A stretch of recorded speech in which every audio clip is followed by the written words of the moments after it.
Ok, tenían una tarea que precisamente radicaba en que ustedes tomaran su asunto, el asunto que habían hecho como actores cuando elaboraron su demanda, para poder generar o sacar una prueba pericial en el área que ustedes querían. Ya teníamos a partir de las publicaciones con cuántos peritos más o menos contábamos, ¿no? Algunos son un poco más ideales para nuestros asuntos.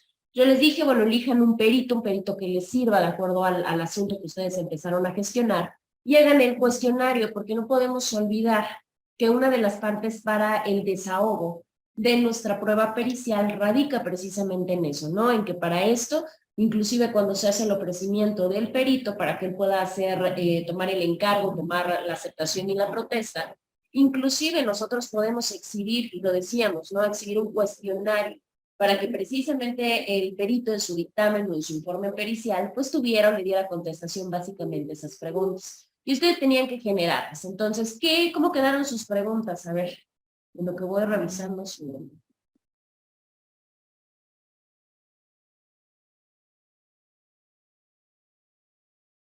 Ah, porque no tenían espacio, ¿verdad? ¿Dónde cargarlas?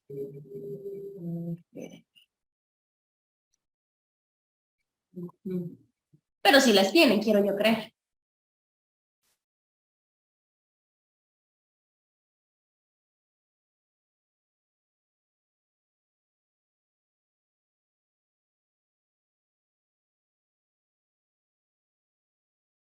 ¿Cómo quedaron sus preguntas, muchachos?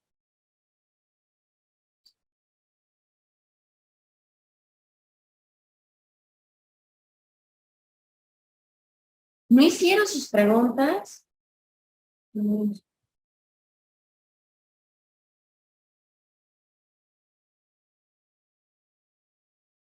Ah, sí, no, no te preocupes, Daisy. Ah, y por el espacio tampoco se preocupen, ahorita les aperturo el espacio, pero técnicamente ya las deben de tener. Profesora, ¿sí me escucha? Sí, sí, sí, te escucho bien, Daisy. Bueno, no sé si se escucha un poquito de ruido, pero pues, si quiere puedo empezar. Ok, adelante, Daisy, por favor. Te escucho. Bueno, en mi caso, bueno, les voy a recordar un poquito de lo que fue la demanda y la contestación. Aquí en cuestión de la demandada, ella le solicitaba al juez es que a su esposo, bueno, a su exconcubino se le hiciera una, un diagnóstico criminológico. Entonces, yo escogí un perito que fue un perito en psicología. Sí, ¿Sí me escuchas? sí, sí, sí, te escuchamos bien. Bueno, para esto, bueno, voy a dar un poquito de lo que es la redacción y para qué se utiliza un perito en psicología. Se utiliza para obtener e interpretar información necesaria sobre el comportamiento humano y todos aquellos datos psicológicos que sean relevantes en un proceso judicial. El psicológico forense redacta el informe pericial psicológico. ¿Cuál es su papel? Bueno, su papel profesional cuenta con recursos necesarios para valorar elementos psicológicos como pueden ser daños y secuelas psicológicas en una víctima, como el perfil de personalidad de base de un acusado, trastornos de personalidad. En este caso lo elegí también porque aquí la demandada decía que el, el actor bueno, la había maltratado mucho, tanto a ella como a la menor, y aparte, pues que había recibido amenazas por parte de él. Aquí también dice que el perito psicológico es una evaluación ordenada por el juez fiscal o solicitada por un abogado para responder todas las dudas o preguntas relacionadas con los aspectos psicológicos relevantes para resolver un caso o investigar una denuncia judicial. En cuestión de las preguntas que se le harían al perito, bueno, mis 5 preguntas son, la número 1, ¿cuál es la evaluación del perito en cuestión a la impulsibilidad, en este caso del actor? Segunda pregunta, ¿cuál es su valoración del perito de juicio e introspección? ¿Cuál es su valoración de fiabilidad del actor en cuanto al testimonio, cuál es su valoración de peligrosidad del actor, y la quinta, cuál es la valoración del nivel de inteligencia y grado de afectación sobre los hechos. En este caso, como la demandada había dicho que si no la dejaba ver a la menor, pues iba a atentar con su vida. Por eso también es esta pregunta y pues es válida dentro del peritaje. Ok, perfecto. Jessy, ¿me escuchas? A ver si me escucha su compañero. Sí, profa. ¿Sí? ¿Qué opinas de la pregunta de lo que nos acaba de comentar tu compañera Daisy? Pues que son correctas, nada más faltaría como pulirlas un poco más. ¿En qué sentido? En el sentido, bueno, es que yo he visto en muchos aspectos que el ser concreta es algo fundamental. No sé si esté en lo correcto, pero también he notado que es lo que más se ocupa, se podría decir que en el interrogatorio. Claro, bueno, hay algo bien importante acá. Efectivamente, tenemos una cuestión de que acá es como un cuestionario. O sea, acá no funciona una cuestión de interrogatorio como tal vez opera en algunas otras materias, ¿no? En este caso, ¿por qué? Y de hecho había duda, ¿no? Cuando decíamos, a ver, yo tengo que diseñar entonces las preguntas que le voy a hacer como al perito de mi contraparte, porque no son extraños, ¿no? Decimos, ¿cómo yo voy a generar, ¿no? Le voy a generar a mi propio perito preguntas. Pues por supuesto que sí, porque el área de los peritos es muy grande. Entonces, para evitar que se desvíen de tema o que nos hablen de alguna otra cuestión que probablemente a mí no me sirva, por eso es que te genera este tipo de cuestionarios. Inclusive, decíamos, este cuestionario hay que tener también algo bien presente. No se hace, digamos que en cuestiones, yo le puedo diseñar al perito, inclusive le puedo hacer preguntas cerradas o preguntas abiertas, no importa. Decía su compañera, el objetivo es bien claro, porque, y ya lo habíamos comentado, no sé si recuerdan un poquito su asunto, ya habíamos platicado anteriormente, pues es uno de los peritos más importantes. ¿Por qué? Pues porque queremos comprobar, en este caso, o en su defecto, ¿no? Decíamos, bueno, si yo soy abogada de la parte demandada, que en este caso estoy defendiendo, ¿no? A la parte de los intereses de este señor, que no lo quieren dejar ver a su hija porque pues se presume que hay una cuestión de violencia, o a la inversa, estoy con la parte de la actora. ¿Qué sucede? Pues acá decíamos, bueno, hay que comprobar entonces si la persona es o no violenta para ver si genera o no genera, digamos que alguna controversia o algún riesgo que pueda significar para la niña, ¿no? Para la menor. Dime, Daisy. Bueno, aquí las preguntas, bueno, las hice más o menos conforme a lo que también la demandada hizo. Mi compañera comentaba, lo que falta es un poquito de, bueno, comentaba que faltaba un poquito en las preguntas, un poquito más de, bueno, no sé cómo lo comentó, que tenía que tener más firmeza. Bueno, aquí tomemos en cuenta que aquí quien tiene que dar ya la decisión firme tal cual, o sea, no es el abogado, sino el perito. O sea, las preguntas las estoy haciendo yo como abogado hacia el perito. Aquí quien es el experto es el perito. Y aquí quien tiene que dar, digamos que la certeza, no la de entre duda de que si sí o si no. O sea, aquí quien tiene que dar una certeza tal cual es el perito. Sí, sí, sí, sí. De hecho, lo comentamos, no es la única materia. En general, la prueba pericial, pues es una prueba reina, porque al final de cuentas estamos contando con expertos, a comparación, por ejemplo, de los testimonios, ¿no? Que a veces los testigos ahí tienen como ciertas cualidades interesantes. Acá sí son, bien, si bien es cierto, son testigos, pero son testigos expertos, testigos que nos van a demostrar de acuerdo al grado, de acuerdo al área de expertise, pues obviamente esta parte. Por eso es muy importante que cuando seleccionemos al perito, pues obviamente también lo preparemos, también platiquemos con ellos, porque luego los peritos, si bien es cierto, son expertos en su área, sí, pero muchos de ellos pues no están acostumbrados a esta parte, ¿no? A la cuestión, ejemplo, a la cuestión verbal. Si se supone que nosotros, que habitualmente lo utilizamos, nos cuesta hablar, imagínense, ¿no? Los pobres peritos.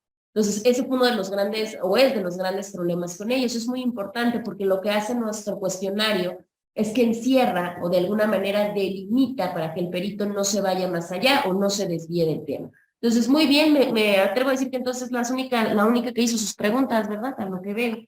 El día de hoy les voy a abrir el espacio y van a tener hasta el día de hoy para cargar sus preguntas, ¿vale? Porque obviamente lo importante de esto es compartirlas para poder ver y para poder entender cómo se van realizando, ¿no? No solamente que las carguemos a la plataforma. Entonces yo les abro el espacio el día de hoy para que lo puedan cargar hoy mismo, ¿sí? Porque eran para hoy. Les voy a compartir, déjenme, a ver si ya abre acá. A ver si se puede. Sí, sí se puede. Esto es básicamente una guía, ¿no? Hay muchísimos estilos, depende mucho de los peritos, depende mucho de las áreas de estudio, depende de la materia inclusive. Acá, por ejemplo, tenemos un cuestionario en prueba pericial, pero para un perito en grafoscopía. Vamos por partes. ¿Alguien sabe o ha escuchado o algo parecido de qué es la grafoscopía? Pues es algo así como para las firmas. ¿Otra vez?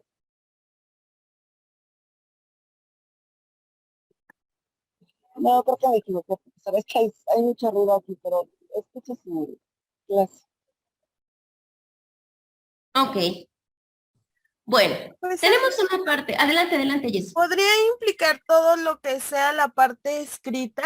Igualmente las firmas, ellos son los que se encargan de revisar si, por ejemplo, algo se llenó en momentos después o etcétera. Sí, sí, la realidad es que, bueno, hay que separarlas, ¿no? Porque luego nos confundimos entre la grafología y la grafoscopía. La grafoscopía, que es la que vamos a ver a continuación, auxilia a la grafología inclusive. Esta se encarga de hacer, pues, el estudio o el análisis, como su nombre lo dice, pues, de los grafismos, para saber el origen de la persona, obviamente quién escribió, el posible autor, a partir de qué momento vino el origen de la letra. Inclusive, pues se encarga de detectar cuando hay falsificación, ¿no? El típico de esas compañeras, las firmas, pues sí. El típico de que me firmó no, yo no firmé nada. Ah, como no, pues para eso nos sirve precisamente esta área de estudio. La mayoría de veces esta tiene mucho que ver con la parte de comparar. Compara algunos elementos o varios elementos de la característica de la escritura de cada uno de nosotros. Los factores gráficos, los elementos grafoscópicos, porque eso se ven tanto en la escritura que se está haciendo y obviamente la que no lo es. Es muy importante porque a veces dicen, es que hay personas que son muy buenas, y sí, yo conozco muchas personas que son buenísimas falsificando firmas o letras. Sí, pero cuando se hacen las pruebas en grafoscopía, la cuestión inclusive neuronal nos hace que después de repetir y hacer una serie de pruebas repetitivas, en automático perdemos, ¿no? La situación de la escritura que no es nuestra y recuperamos la original. Entonces ellos analizan cada uno de esos rasgos para comprobar si es o no es. Esta comparación generalmente se hace entre dos cosas. La primera va a ser bueno, lo que se llama escritura cuestionada y otra que no es cuestionada. Estas escrituras se llaman escritura dubitada e indubitada. La dubitada es la que nos genera dudas y la indubitada pues es la que no, digamos que es la buena. Y es muy utilizada, la realidad es que no solo, generalmente decimos, ¿no? Ay, pues se ve mucho en el campo del derecho penal y todo ese tipo de cosas. Pues no, cabe mencionar que la grafoscopía también se utiliza en otro tipo de áreas, como el área civil, el área mercantil, en algunas otras, ¿sí? Les comento que cada uno de nosotros tenemos una forma y tenemos características muy personales o características muy propias en las letras que utilizamos. Y la grafoscopía pues hace como un análisis exhaustivo pues de cada uno de esos, ¿no? Para eso se atienden varias leyes, digo, la realidad es que es un área de conocimiento muy interesante porque nos habla de leyes, inclusive nos habla de leyes de la escritura. Hay leyes, por ejemplo, la ley que les comentaba, la del impulso cerebral, en la cual nos dice que nuestra letra pues está influenciada de manera inmediata por nuestro cerebro. Y por ende, pues la parte del cuerpo, que es la que con las manos, que es con lo que escribimos, pues no modifica la forma.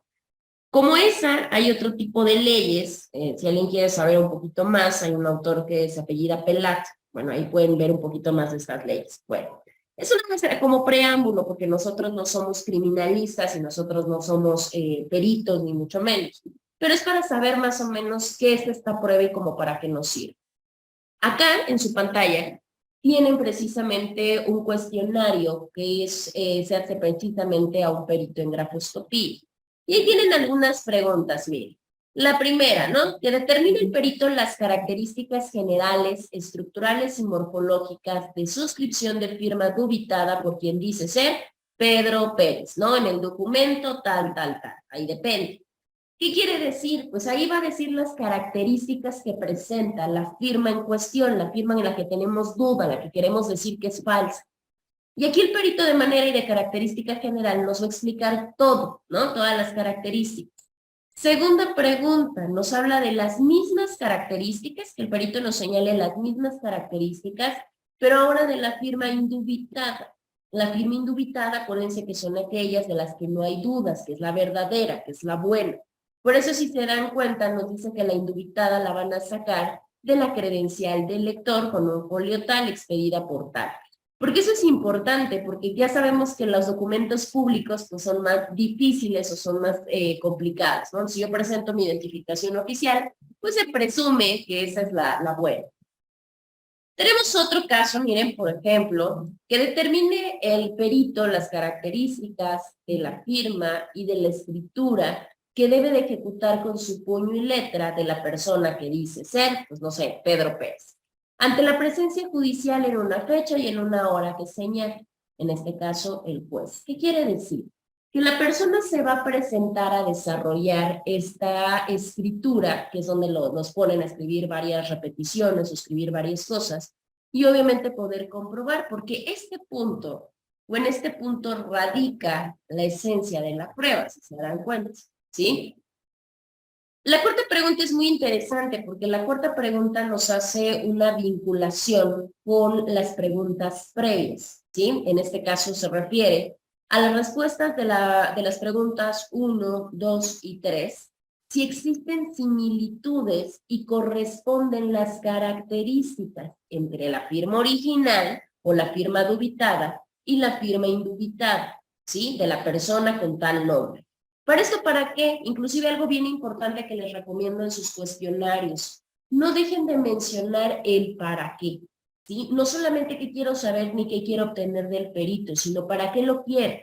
Aquí en este caso la persona que ofreció al perito dice que lo necesita para efecto de justificar si la firma es o corresponde a la persona en mención. Básicamente saber si la firma es verdadera o si la firma es falsa. Una pregunta muy importante y siempre la deben de hacer sin importar, no importa el perito del que estemos hablando. Que nos diga el perito los instrumentos que utilizó para emitir su dictamen. Esta pregunta que es de cajón es súper importante porque es una de las primeras que le da el realce al perito y que a veces cuando se someten a contra, ¿no? Cuando se someten a un contrainterrogatorio de la parte contraria, no caiga en contradicciones. Es muy importante que el perito nos mencione la metodología que utilizó. En este caso, si se necesitan cuestiones tecnológicas, si se necesita algún método o alguna técnica especial, se tiene que colocar. Porque si el perito omite esto, se le puede calificar o se le puede cuestionar la certeza del dictamen que nos está dando. Y eso, pues, es muy importante. Peritos obviamente muy especializados, bueno, pues ya se saben, ¿no? Ya saben que esto es como una pregunta de cajón, pero no está de más que nosotros les hagamos mención que deben de comentarnos o que deben de hablarnos acerca de su metodología especial. También a veces se les llega a preguntar, ¿no? Que nos hable acerca de un marco teórico del contenido del dictamen.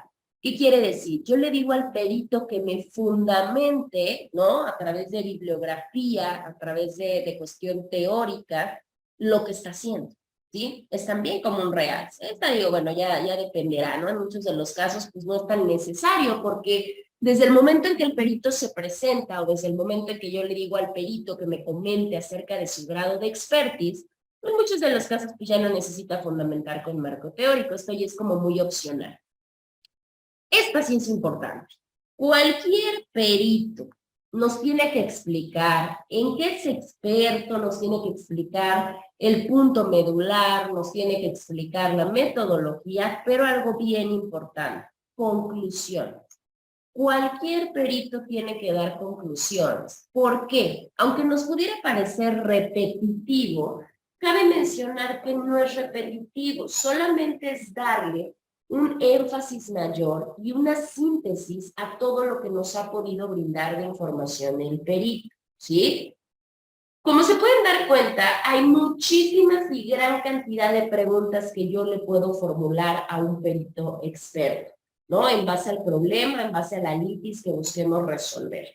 Esto ya depende mucho de ustedes, depende mucho de la técnica y depende mucho de la relación con el perito. Por eso les digo, debes de trabajar con el perito. No es que el perito nada nos diga, te contrato y ahí te presentas tal día, tal hora, en tal audiencia para que nos platiques de tu dictamen. No, hay que platicar también con ellos. Hay muchas preguntas que podemos nosotros colocar, ¿no? Bastantes. Recomendación, tampoco traten de extenderse tanto, porque luego también creemos que si le hago 50 preguntas al perito, no, hombre, me voy a quedar muy bien. No necesariamente, porque eso hablaría entonces de que no sé formular preguntas. Todos los excesos son malos. Yo no le puedo hacer solamente una pregunta al perito, ¿no? Pero tampoco hacerle 50. Hay que tener esta parte de equilibrio entre lo que podemos preguntarle al mismo. Acá sí se dan cuenta, estas son como básicas, como de cajón, y acá hay otras sugerencias, ¿no? Otro tipo de sugerencias de preguntas que se le pueden generar, ¿no? Otras que se le pueden hacer al perito. Ejemplo, que determina el perito las características del guarismo, ¿sí? Del guarismo tal que obra en el espacio tal. Recuerden que para ese momento la persona ya realizó sus pruebas. Bueno, ya le hicieron las pruebas a la persona para cotejar su letra, su firma, etc. Entonces, estas preguntas son un poquito más de expertos. Estas preguntas ya se van no solamente a características de la escritura en general, sino ya nos habla de una, digamos que de una característica mucho más especial. Inclusive, si se dan cuenta, se tiene que mencionar, ¿no? En dónde se encuentra esa característica, ¿no? En qué espacio, en qué lugar, en qué renglón, etc. El guarismo aquí en palabras simples es como un esquema o como un sistema de números que podemos irlos combinando para poder representar ciertas, digamos, ciertas cantidades, ¿no? Para eso se utiliza, no por otra cosa. Eso se van modificando, ¿no? Dependiendo como el tipo de interacción que vayamos teniendo. Y eso es muy cierto. A veces el hecho de escribir más rápido, no escribimos igual que cuando escribimos con tiempo, ¿no? Bueno, pues eso va cambiando. Nos habla también de que determina el perito las características de las grafias. Las grafias también es un signo gráfico que nos identifica como personas. Bueno, aquí este grafismo lo hace entre tal espacio, tal persona, a quien se le debe de pagar. O sea, aquí estamos dudando de la existencia de la firma en un documento. ¿Qué explica el perito si el documento base de la acción pagaré fulano presenta indicios de alteración en el texto? ¿Sí? Esta es otra pregunta. Que nos diga el perito si en la toma de muestra de suscripción de firmas y escrituras indubicables la persona la ejecutó de forma de disimulo. Esto también es cierto. El perito se da cuenta cuando nosotros estamos forzando nuestra letra, ¿sí? O cuando nosotros estamos tratando de hacer alguna otra manipulación, digamos, ¿no? Que no es nuestra letra natural. Eso es muy importante. Ahora, aquí tenemos, si se dan cuenta, y no solamente en nuestro país, sino de manera general, decíamos que tenemos que generar o tenemos que mostrar que tenemos la expertise para rendir cierto tipo de peritaje. No todos los peritajes requieren lo mismo. Algunos nos piden más años de preparación, grado de especialidad, bueno, otras muchas cosas. Aquí una de las partes más importantes es comprobarlo a través de un título o a través de una cédula profesional, ¿sí? Porque sabemos que todas las cédulas profesionales se pueden consultar en la Secretaría de Educación Pública. Si alguien ahorita, o bueno, en cualquier momento, ingresa, por ejemplo, a la Dirección General de Profesiones, ahí puede consultar al perito, ¿sí? Y esto es bien importante porque pueden decir, bueno, ¿y eso como a mí, como para qué me sirve? Pues nos puede servir en muchos sentidos, sobre todo para corroborar que nuestro perito sí está registrado, que es un perito oficial. Porque si no es un perito oficial, ¿qué es lo que nos puede pasar? Que nos pueden echar para atrás el peritaje.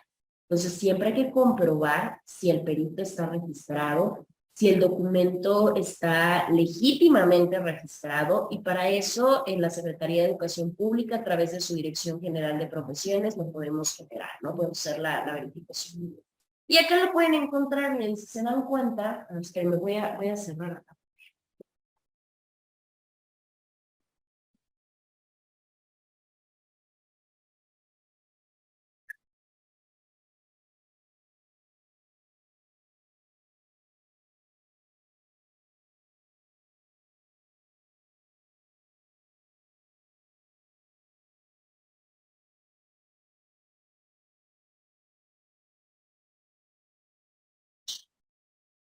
A ver, qué bella. Miren, ¿qué tenemos, no? El ejemplo de las cédulas. Bueno, pero estoy hablando que esta cédula es de las... Hemos venido modificando las cédulas a través del tiempo, y estas eran todavía las cédulas físicas, ¿no? Las cédulas de plástico, las cédulas que nos daban con hologramas, con toda la situación.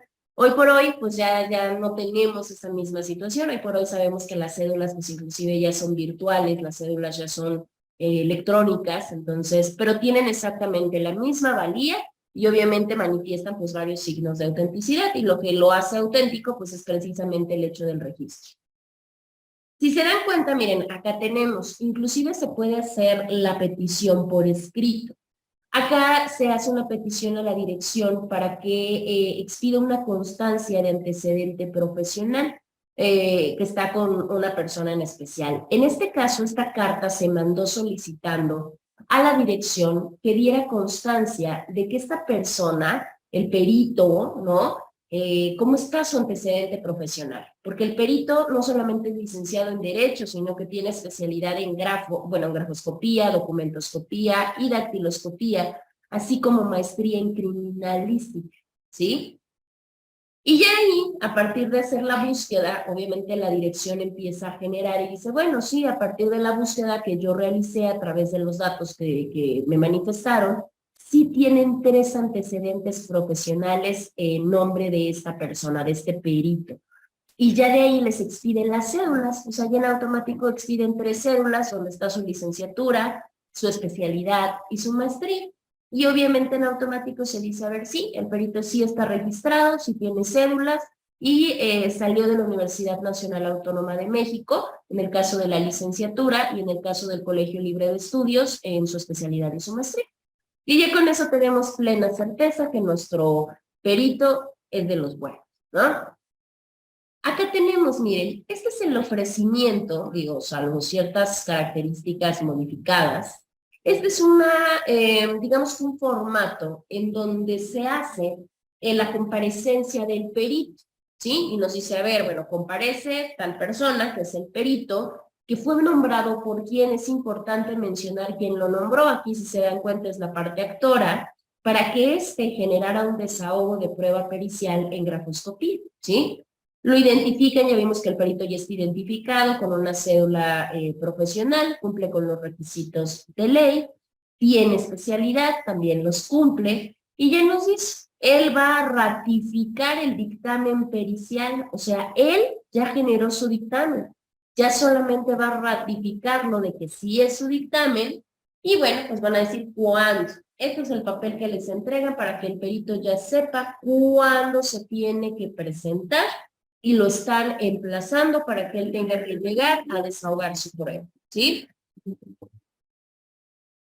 Aquí tenemos, miren, inclusive en muchos de los casos se pueden generar o se pueden incrementar jurisprudencias. Esto ya depende mucho del abogado y depende mucho del perito. No son obligatorios, solamente son fundamentos. Por ejemplo, aquí nos habla de una, ¿no? Que la prueba pericial en materia de caligrafía, grafoscopía, grafometría, dáctil, documentoscopía, en un juicio laboral, las partes deben de acreditar que el perito que están proponiendo cuenta con conocimientos en la materia cuando no proviene de lista oficial. ¿Sí? ¿Qué quiere decir? Pues le están dando el sustento a la persona, le están dando el sustento al perito. Y aquí enuncia, ¿no? Aquí es el ejemplo de varias, porque de hecho no solamente es una, tienen varias, ¿no? Tenemos otra y así pueden seguir. Y más o menos de esa manera es como funciona la parte de nuestro peritaje o de la solicitud de un peritaje en una determinada área. En el caso de los psicológicos pasa exactamente lo mismo. En el caso de los psicológicos se pueden hacer exactamente la misma pregunta. Para eso es importante que yo platique, porque hay muchas de las ocasiones que yo necesito algo del perito, pero no sé cómo plantearlo, porque no soy experto en su área y porque inclusive hasta en términos, yo no conozco sus términos, ¿no? Entonces, eso es bien importante. ¿Qué se hace? Pues se le pregunta al perito, ¿no? Ejemplo, decía su compañera hace rato, bueno, demostrar la cuestión criminológica. Yo le digo al perito, a ver, mira, yo quiero que tú demuestres que la persona es así y así y así. No se trata de conminar al perito, no se trata de que él diga falsedades, claro que no, pero sí es para una determinada utilidad. Y ya le puedo preguntar, bueno, ¿cómo le hacemos? O sea, ¿qué prueba vas a utilizar? ¿O qué características tiene la conducta? ¿O cómo te puedo generar una pregunta porque yo no soy psicóloga, porque yo no soy criminóloga inclusive? Porque generalmente los estudios criminológicos los hacen los criminólogos. Los psicólogos, pues dependiendo, porque también en los psicólogos tenemos psicólogos diferentes, ¿no? Tenemos psicologías especializados inclusive en perspectiva de género, psicólogos especializados en cognitiva conductual, tenemos un montón. Entonces hay que tener también mucho cuidado de quién es el perito y qué es lo que voy a obtener de él, ¿sí? Entonces ahí tenemos ejemplos. A ver, como ese pudieron haber agarrado, bueno, no sé, dependiendo, ¿no? Tenemos muchísimos, ya tenemos un listado bien grande. Algunos hacen, por ejemplo, documentoscopía, ¿no? La documentoscopía para saber si el documento es cierto, si el documento es falso, ¿no? Si el documento fue alterado de alguna manera, etc. Fotografía, ¿no? Muchos de los casos cuando hay violencia o cuando hay este tipo de cosas, pues la fotografía forense nos puede ayudar. Etcétera, ¿no? Entre algunos otros peritajes más. Medicina también se puede en medicina, se puede en psiquiatría, se puede en muchísimas áreas dependiendo del asunto. ¿Hasta que tienen alguna duda o tienen alguna pregunta?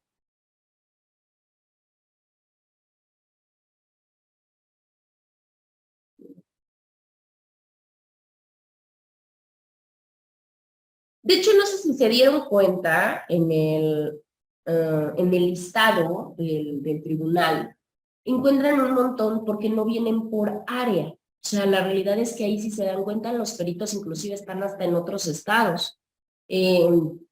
No solamente son para la materia civil, pueden ser para cualquier otro tipo de materia.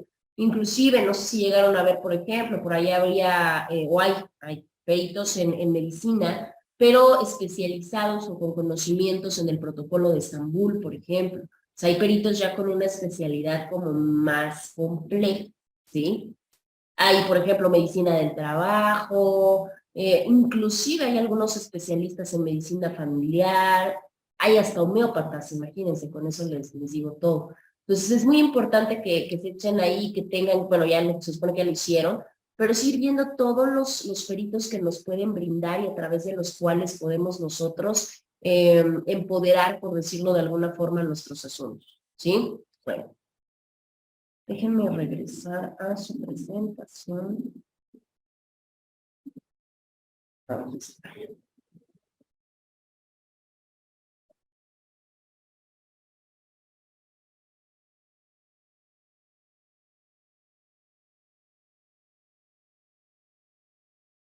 ver.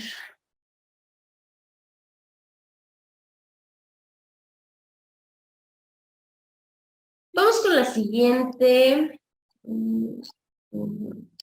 Con la siguiente prueba, que es precisamente nuestra prueba de inspección. Es un reconocimiento o inspección de carácter judicial. El fundamento legal de esta prueba ustedes lo pueden encontrar a partir del artículo 294, en el que nos habla, ¿no? Nos dice la definición de qué es el reconocimiento o inspección judicial. Esta prueba o este acto porque es un acto, radica en que lo genera el juez. El juez hace este acto momentáneo, este acto esporádico a través de sus sentidos, y de acuerdo a lo que vea, de acuerdo a lo que presencia, de acuerdo a todo aquello que tenga por sus sentidos, le va a dar fe de esos aspectos que son reales o de estas cuestiones materiales para que se pueda crear convicción, ¿sí? Esto solamente lo puede hacer el juez. ¿Por qué? Porque yo puedo decir algo, ¿no? Lo que yo quiera. Pero resulta que, si bien es cierto, no quiere decir que sea falso, pero no tenemos la certeza. Entonces la autoridad, pues recae en una situación y al constatar él con sus sentidos lo que está pasando, nos va a dar fe. Y va a crear convicción. La convicción, hablamos de una convicción legal, y cuando se habla de crear convicción legal, tiene que ver con esta certeza, es la certeza que se le brinda o la gestión inclusive imparcial que tiene la autoridad judicial, pues para poder de alguna manera reducir o para poder comprobar lo que se le está mostrando a la autoridad judicial.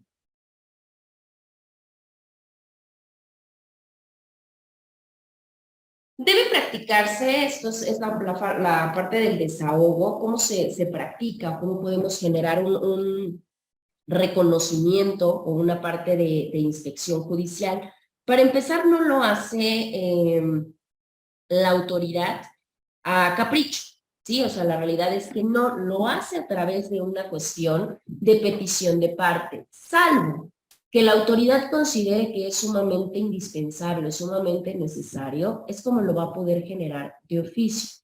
Claramente no va a ir a ciegas, sino que tiene que señalarles, o les señala a las partes, los puntos acerca de los que quieran que la inspección se haga, ¿sí? Algo bien importante de esta prueba. Si esto no se dice, si a la autoridad no se le señala cuál es el objeto, sobre qué queremos que recaiga el análisis, no se podrá admitir esa prueba. Esto también es bien importante. Las partes como tal, inclusive de los peritos, porque a veces no va directamente el juez, eso también cabe mencionar, a veces necesitamos personal especializado. Entonces, si el juez necesita peritos, pueden ir, o sea, sí deben ir a la diligencia. En ese acto los peritos inclusive auxilian, apoyan al juez. ¿Cómo lo apoyan? Pues dándole las observaciones que ellos perciban. Porque volvemos a lo mismo, también los jueces no son peritos, ¿no? Los jueces no son especialistas en todas las áreas. Entonces llegan momentos que dicen, bueno, es que eso sí, definitivamente no tengo idea, necesito el apoyo de un perito.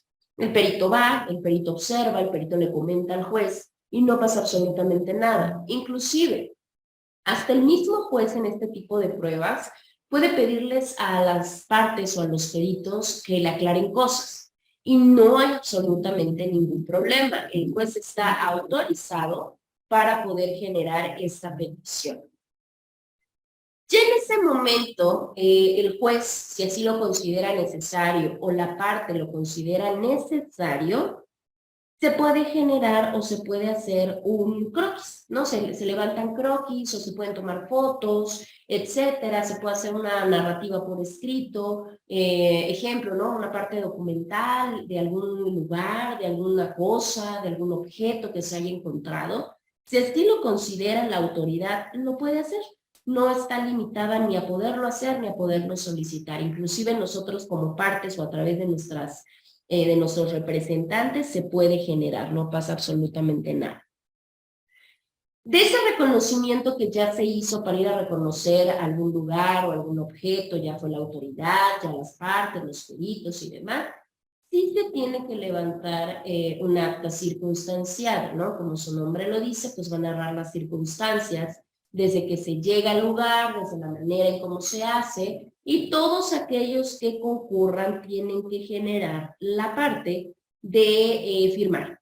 La firma, recordemos que es como una cuestión de consentimiento expreso, ¿no? O sea, si yo firmo, yo digo, ay, sí estoy de acuerdo, perfecto, muchas gracias, con eso ya estamos bajo la circunstancia, para que al rato no tengamos el problema con la autoridad, ¿no? Con la autoridad de pero es que yo no sabía, pero es que no fue así, no es cierto, lo que él dice que vio, no, porque todo va a quedar asentado por escrito y al final de cuentas todo va a quedar aceptado por las partes, ¿sí? Bueno, eso tenemos con la parte de la inspección. Déjenme ver, les voy a mostrar, les voy a mostrar un pedacito más o menos para que veamos un ejemplo, ¿no? Un ejemplo de inspección. Porque luego nos confundimos un poquito, luego pensamos que la inspección y que la parte de procesamiento del lugar es igual. No, porque acuérdense que el procesamiento tiene que ver con el levantamiento de indicios y demás. Acá no, acá solamente se va a reconocer, solamente se va a inspeccionar el lugar y se va a sentar lo que estamos escribiendo básicamente, o notando, eso es todo. Entonces déjenme ver si, nada más así como a modo de ejemplo. No lo vamos a ver completo, porque si no acá nos vamos a quedar un buen de tiempo, pero nada más así un poquito.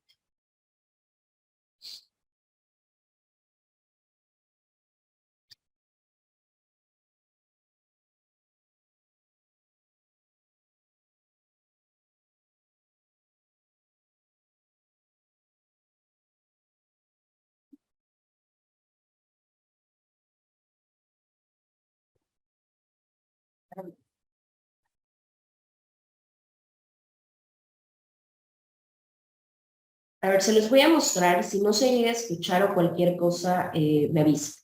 Vamos a ver solamente una parte y cuando termine, yo obviamente lo voy a quitar y les voy a pedir que hagan sus observaciones, que pudieron denotar o que pudieron interpretar a raíz de esta mostración de prueba. A ver, ahí va.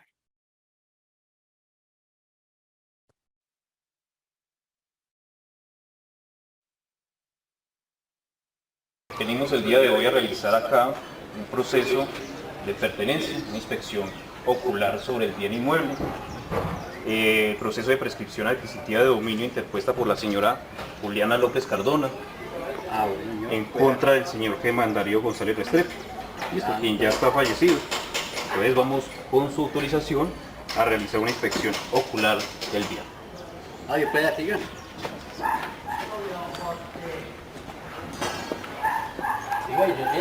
Muchas gracias. Nos encontramos entonces en el bien objeto de la inspección ocular y de la misma manera vamos a agotar la audiencia inicial que contempla el artículo 372 y la audiencia de instrucción y juzgamiento señalada en el artículo 373 del Código General del Proceso.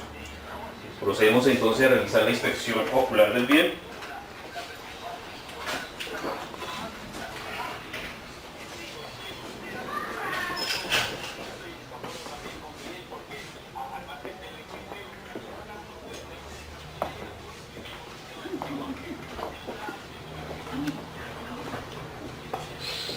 Buenas tardes. Buenas tardes.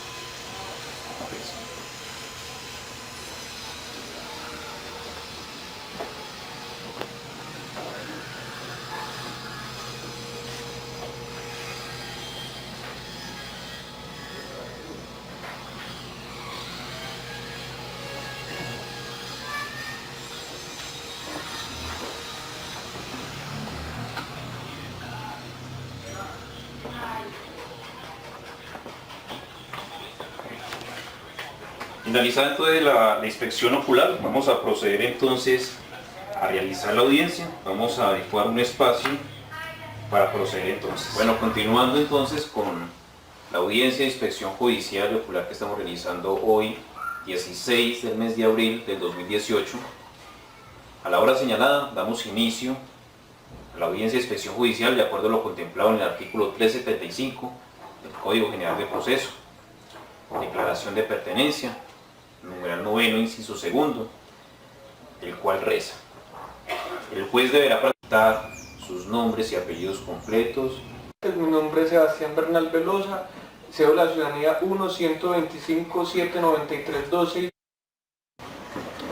Se ordena levantar la mano derecha a las partes de 228, que como consecuencia de esa adquisición mediante prescripción, se ordena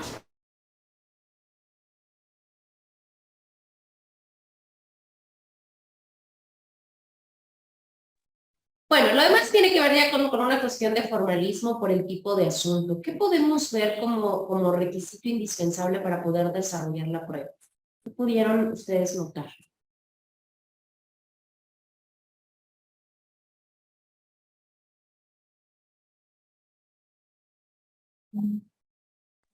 No sé si podría ser el presentarse y el mostrar el oficio donde decía que se iba a hacer la inspección judicial.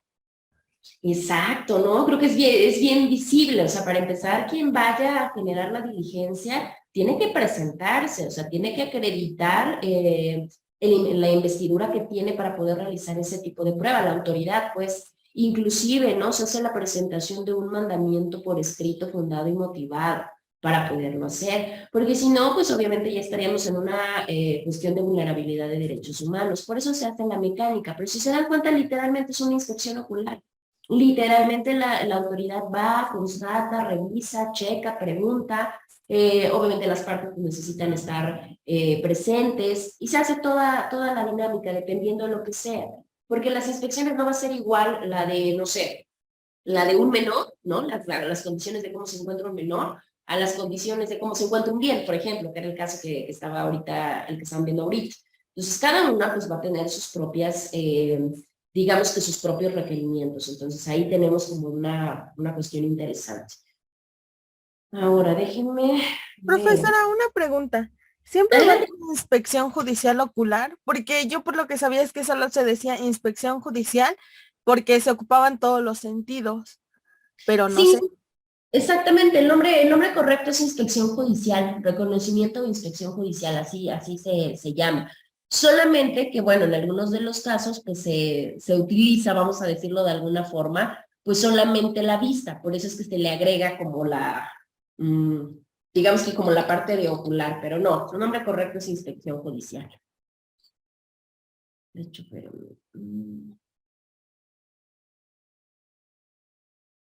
no abrimos acá.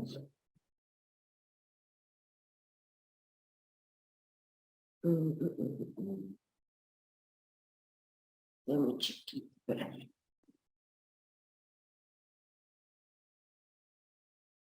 De hecho, inclusive, si ustedes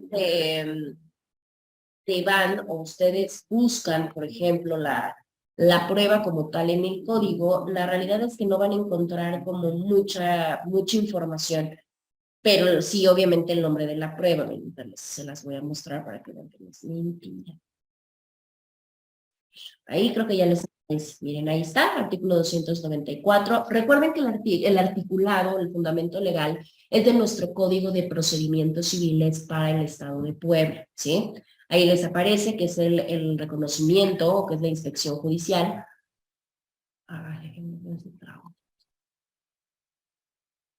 Esto decíamos, ¿no? Se puede generar a través de petición, se puede generar a través de oficio, se pueden acompañar a través de un perito. Algo bien importante, miren. La persona, en este caso el oferente, el que está ofertando, el que está ofreciendo la prueba, debe de facilitarle a la autoridad los medios necesarios para que pueda identificar o para que pueda ubicar el lugar, ¿sí? O los objetos que de alguna manera van a ser materia de esta prueba. ¿Por qué? Pues porque la autoridad más adivina, están de acuerdo, o sea, la autoridad por sí solita, pues no va a llegar así al domicilio nada más, sí, o no va a checar exactamente cuál es el objeto que va a verificar. Es muy importante que se le den las facilidades a la autoridad. Ahora nos dice, les comentaba, ¿no? Que de este reconocimiento se tiene que generar un acta circunstancial y esta tiene que ser firmada forzosamente por todos porque es una aceptación de la prueba, ¿sí? De esa prueba, desafortunadamente no hay mucho que decir. Ahora déjenme, vamos a hablar de la prueba testimonial.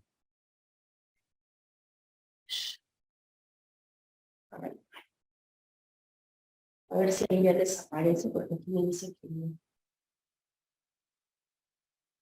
Creo que ya. En el caso de la prueba testimonial, la prueba testimonial viene inmediatamente abajo de la prueba de reconocimiento o inspección judicial. Esto nos hace que si solamente tenemos 6 artículos de la prueba de reconocimiento, pues quiere decir que la testimonial, su fundamento legal, empieza a partir del artículo 300, ¿sí?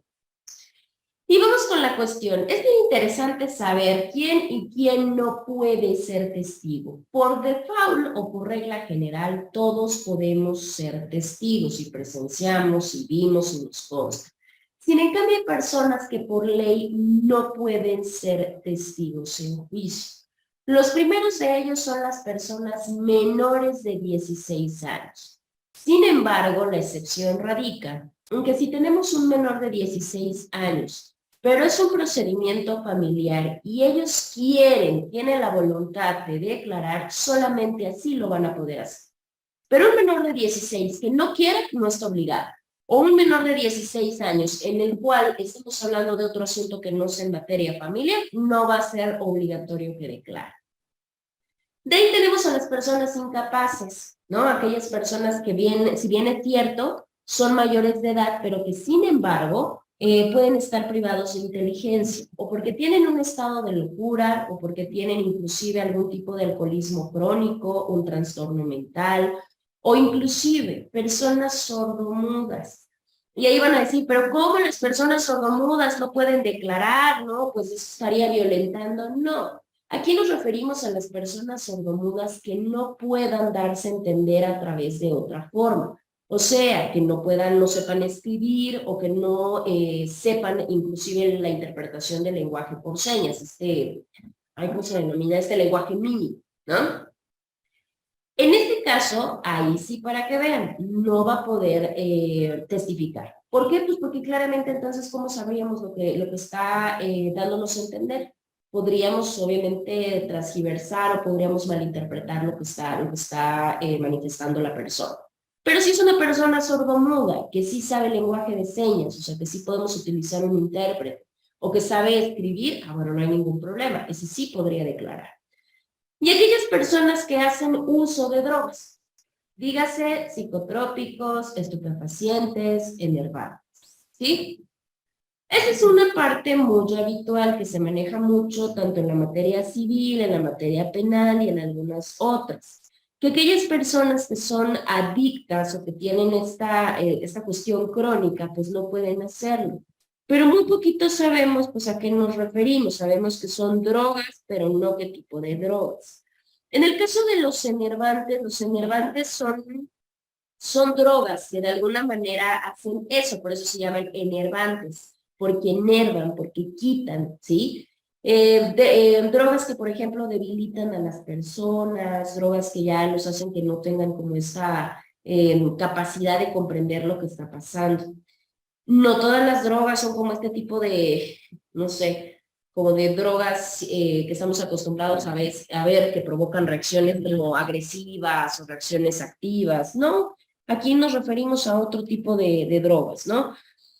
Los enervantes muchas de las veces se utilizan inclusive hasta para trastornos mentales, ¿no? Inclusive muchos de ellos pues sí se vuelven, ¿no? A través del tratamiento se van volviendo inclusive adictos a las mismas y van perdiendo, ¿no?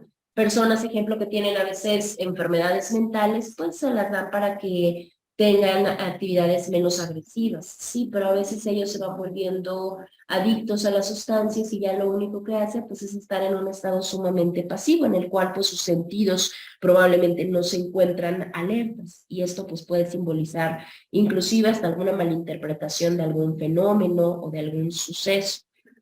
Muchos, por ponerles ejemplos, nos dicen que un enervante puede ser la marihuana, por ejemplo, por ponerles así un ejemplo muy sencillo.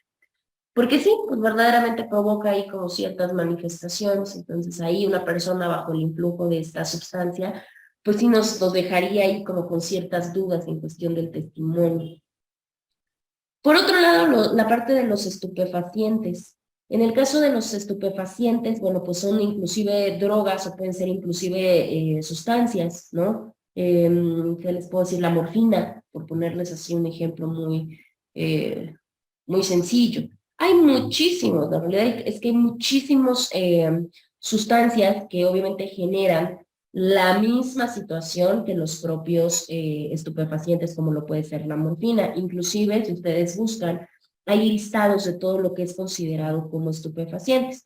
Muchas de ellas son mezclas, o sea que las encontramos inclusive hasta en medicamentos, ¿no? Entonces ahí sí es como pues digamos de cierta manera como delicado poderlas utilizar. La cannabis, no importa el tipo de cannabis, sativa, índica, americana, resinas inclusive, semilla, también se entienden o se sobreentienden como estupefacientes.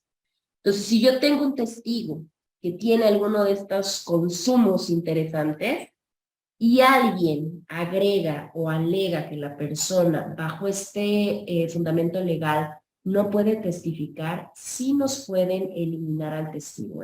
O sea, hay que tener también mucho cuidado desde esa parte. ¿Qué otro estupefaciente? La cocaína también es un estupefaciente y como eso les puedo mencionar un montón más. En el caso de los psicotrópicos son más como, ¿qué les puedo decir? Como hongos, ¿no? Los psicotrópicos, inclusive el café en exceso, el alcohol, la nicotina, ¿no? Para los que fumamos, también pueden generar, solamente que hay psicotrópicos legales, ¿no? En este caso, pues esos. Inclusive hay medicamentos contra el dolor que tienen psicotrópicos, solamente que estos pues, son aceptados por la ley. Sin en cambio, hay muchos que no son aceptados por la ley y que son pues, más a los que se refiere este artículo. Ejemplo, pues la parte de la heroína, LSD, las anfetaminas, estos pues son psicotrópicos, ¿no? Entonces, personas bajo esta situación, pues la realidad es que no pueden testificar. ¿Esto por qué? Pues porque al final de cuentas nos afectan el funcionamiento del cerebro. Nos afectan el encéfalo, nos provocan cambios en estado de ánimo, inclusive pueden afectar lo que nosotros percibimos, los pensamientos que tenemos, las formas de comportarnos. Y eso es muy cierto. Imagínense una persona bajo el influjo de un LSD, sobre todo porque hay muchas sustancias que alteran o que deforman la realidad, ¿no? O sea, que inclusive provocan hasta alucinaciones y cosas bien raras. Entonces, imagínense qué valía puede tener un testimonio de esa naturaleza, pues la realidad es que ninguno. Por eso es que se eliminan de esta, no tanto por la calidad moral del testigo, no es tanto por ese lado, sino porque estas sustancias nos alteran la forma, distorsionan la realidad y nuestro testimonio pues ya no sería tan, digamos, tan veraz. Por eso es que se eliminan, digámoslo así. Otro más, los que por sentencia ejecutoria hayan sido condenados por el delito de falsedad. Si hay un testigo que anteriormente ya lo condenaron por el delito de falsedad, pues obviamente este no puede ser testigo. Por obvias razones, ¿verdad? Pues imagínense con qué calidad moral, ahí sí para que vean, me va a rendir un testimonio a alguien que precisamente fue denunciado por lo opuesto, ¿no? Entonces, no opera.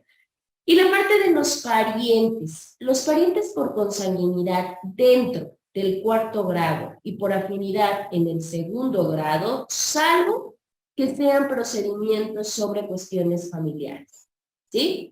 Solamente que tengamos cuestiones familiares, los parientes por consanguinidad o afinidad en estos grados pueden generar testimonio.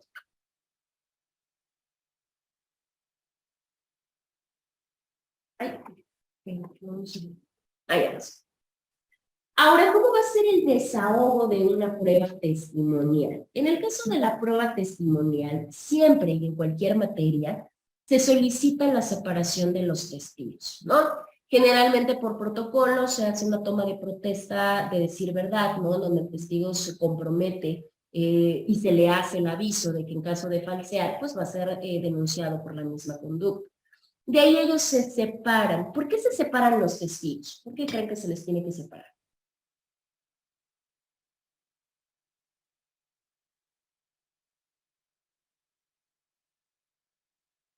¿Por qué se tendrán que separar los testigos, muchachos?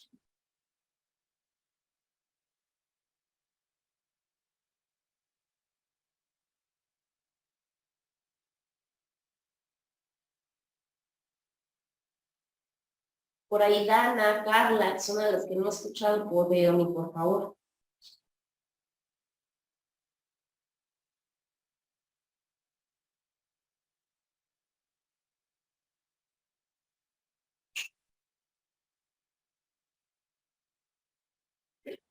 No sabemos por qué se separan a los testigos. Bueno, A los testigos técnicamente se les tiene... Adelante, Dana. Bueno, yo pienso que tal vez se lo pueden separar porque se puede malinterpretar de que, o bueno, anteriormente ya habían tenido, para lo cual, se podría, pues sí, no, lo que van a decir. Entonces, en ese momento yo creo que se separan para que no se malinterprete de que pues ya con anterioridad ya tuvieron tiempo para dialogar y en ese momento es de ya va a desahogar su prueba, bueno, su testimonio y es como tal, se podría malinterpretar, no sé. Sí, efectivamente, esa es la palabra correcta y la palabra exacta, porque si no se podrían contaminar, porque se puede malinterpretar que ya se andan pasando información, que se andan poniendo de acuerdo para parsear, entre algunas otras cosas, ¿no? Entonces, por eso la autoridad los va nombrando uno por uno, pero inclusive cuando los saca tienen que estar separados, el juez les dice, ¿no? Deben de estar separados los testigos, no pueden escuchar la declaración del otro y tampoco pueden comunicarse entre sí. Y ya los va analizando uno por uno para que no exista ningún problema y tampoco pues haya ahí un contubernio, ¿no?, entre testigos. Esa es la mecánica, digo, así a grosso modo, que la vamos a ir desglosando para que se pueda generar una prueba testimonial. El juez, y eso es bien importante porque eso generalmente se trabaja mucho en simulaciones, ¿no? Antes de que nos aventemos al ruedo a irnos a cualquier asunto, pues las simulaciones nos ayudan a eso.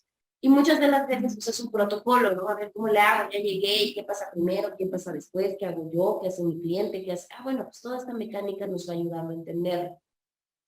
El juez tiene que llamar al testigo, ¿no? El juez llama al testigo y lo va a protestar, así se le llama, le va a tomar protesta, para que precisamente el testigo diga la verdad, inclusive le dan los numerales, le da el fundamento legal en el cual le dice que si pues él incurre en falsedad, pues será merecedor a tal pena, ¿no? Ante autoridad judicial. Porque acuérdense que el mentirle a una autoridad es un delito, es un falseamiento de declaración, pero no solamente eso, no solamente es una falsedad cualquiera, es una falsedad ante autoridad judicial, ¿eh? Y ya después que sí, ya después que el testigo dijo sí, ajá, ¿no? Bueno, a fin de eso, el juez va a tener que acreditar algo que se llama idoneidad. ¿Qué es la idoneidad? Pues precisamente corroborar que el testigo pues es correcto, que el testigo está bien. Para eso le va a generar una serie de preguntas, ¿sí? Y le va a decir, a ver, ¿me puede decir sus datos generales? Su nombre, su edad, su estado civil, a qué se dedica, dónde vive.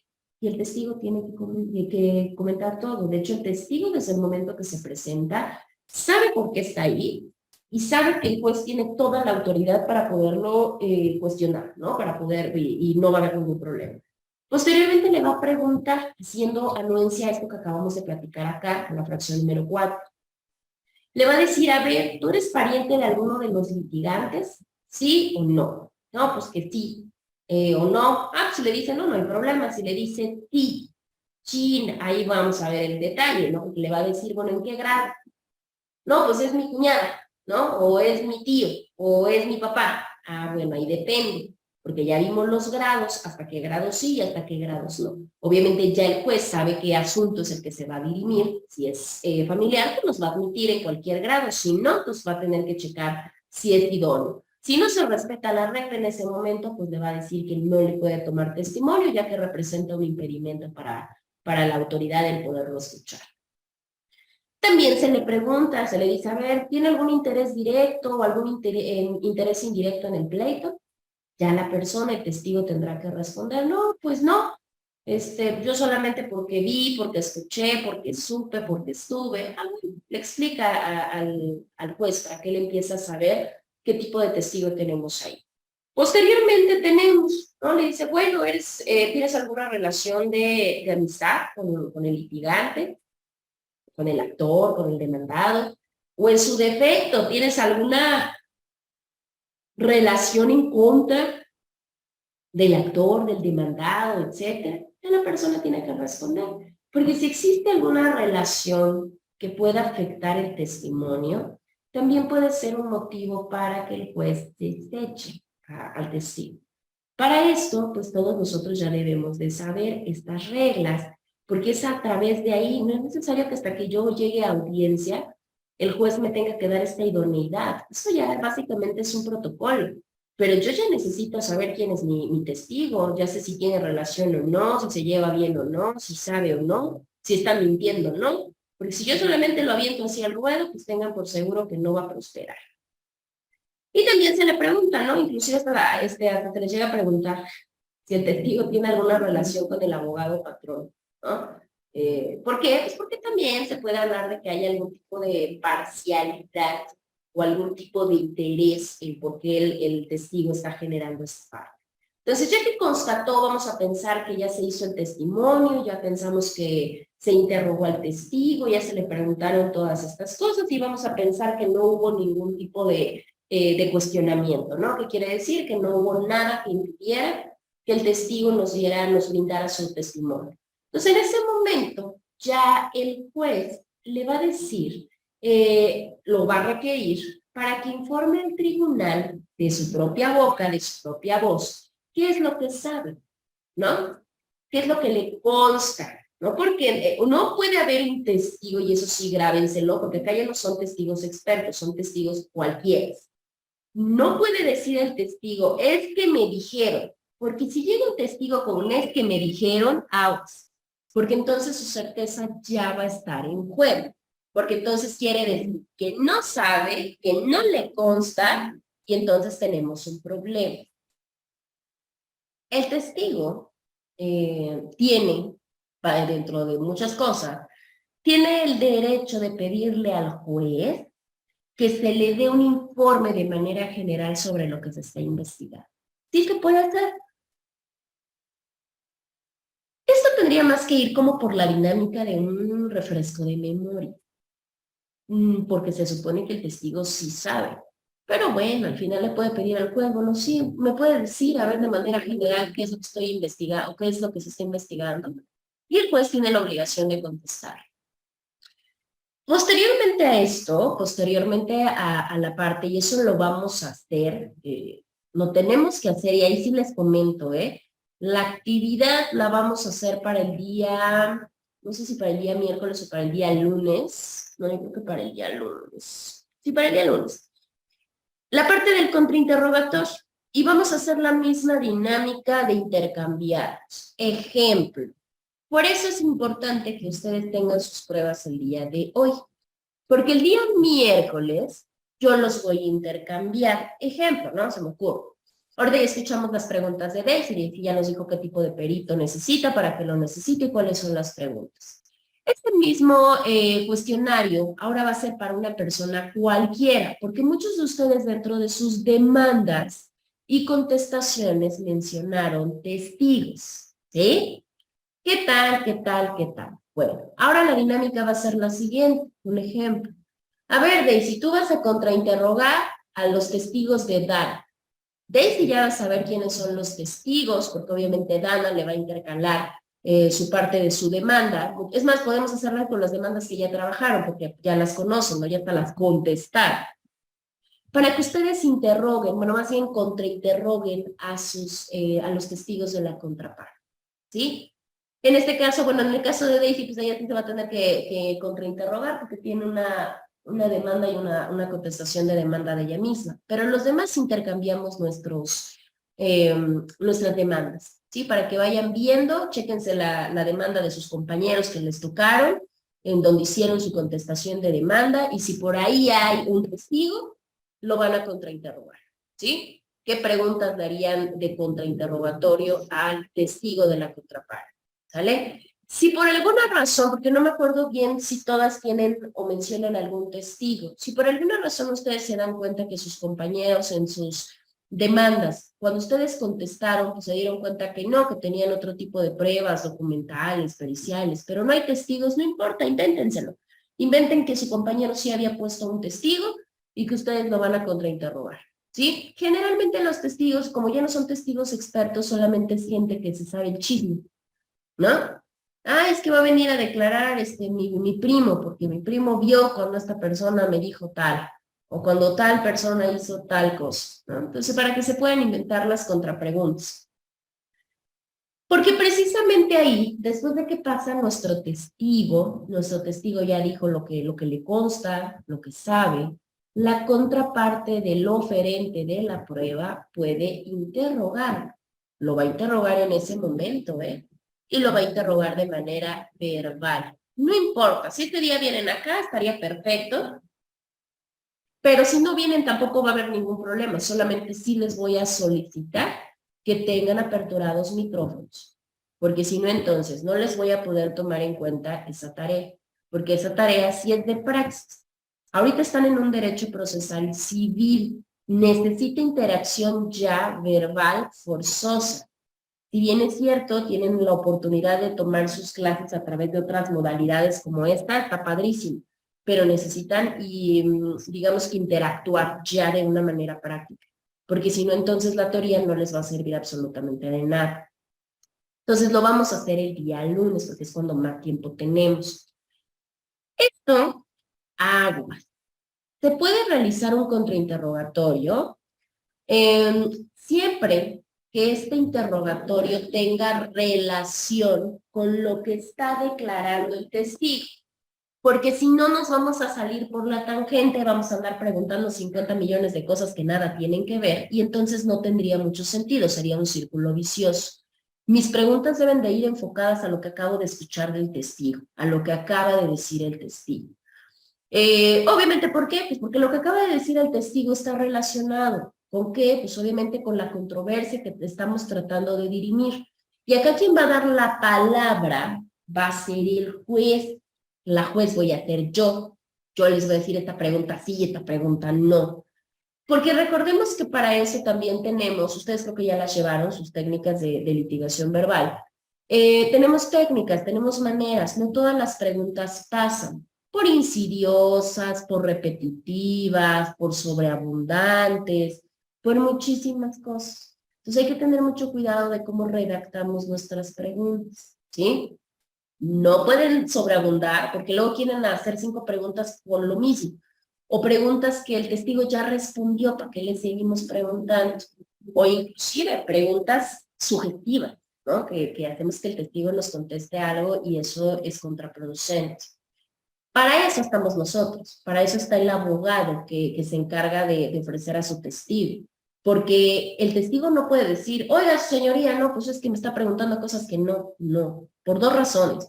Porque procesalmente el testigo no lo puede hacer, primera, y segunda, porque para eso ese es nuestro trabajo, darnos cuenta que al testigo lo están asediando, que al testigo lo están conminando, que lo están prácticamente obligando a contestar algo, o que ya le están preguntando cosas que no tienen nada que ver. Entonces la obligación es mía tener que objetar las preguntas. Entonces vamos a generar esa dinámica, así que se van a poner listos también los de contestación, bueno, más bien los de demanda, porque los de demanda van a escuchar las preguntas que se le están haciendo a sus testigos. Y si ustedes dicen nada y el juez tampoco, pues el testigo va a tener que contestar la pregunta.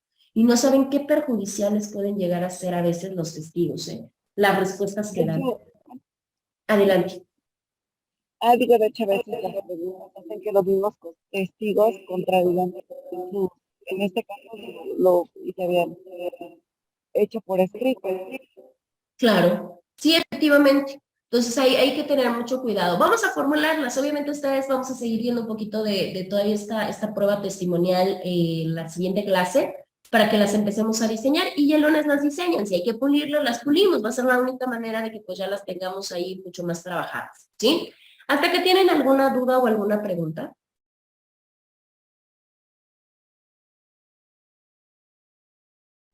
¿No? Bueno, yo les voy a abrir semana número 10 y ahí les voy a cargar para que esté abierto, se los cargo en la tardecita, que llegue a mi casa, a su casa, y ya les dejo toda la parte hasta las 11:59 de la noche para que lo puedan cargar, por si están trabajando, por si están haciendo otras cosas, perfecto, no importa. Tienen para esa hora para que puedan cargar sus preguntas. Sí, cárguenlas, por favor, y traten de estar presentes el miércoles porque se va a hacer la distribución de sus demandas y contestaciones para que puedan generar sus preguntas a los testigos, ¿sí? Y ya, otra cosa que les iba a comentar rápido.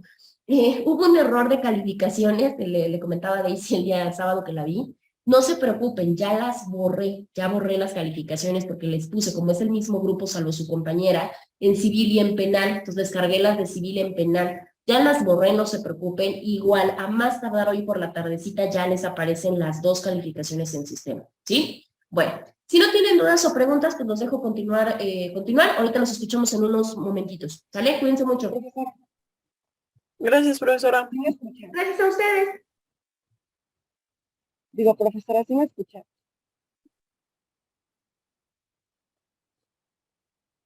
Bueno, ¿Me hablaste, Daisy? sí, profesora, ve que le comenté que venía la dependencia aquí al DF. Bueno, en un rato estuve platicando, bueno, en asesorías y todo ese rollo, y no escuché bien. Bueno, para el miércoles que hay que llevar, porque luego esta grabación no se carga en estos días. Luego se viene cargando hasta el jueves, entonces no la voy a poder escuchar mañana. Toda Ah, pero, completa. ok, no hay ningún problema. Ah, sí. ¿Qué es para el miércoles? Disculpe.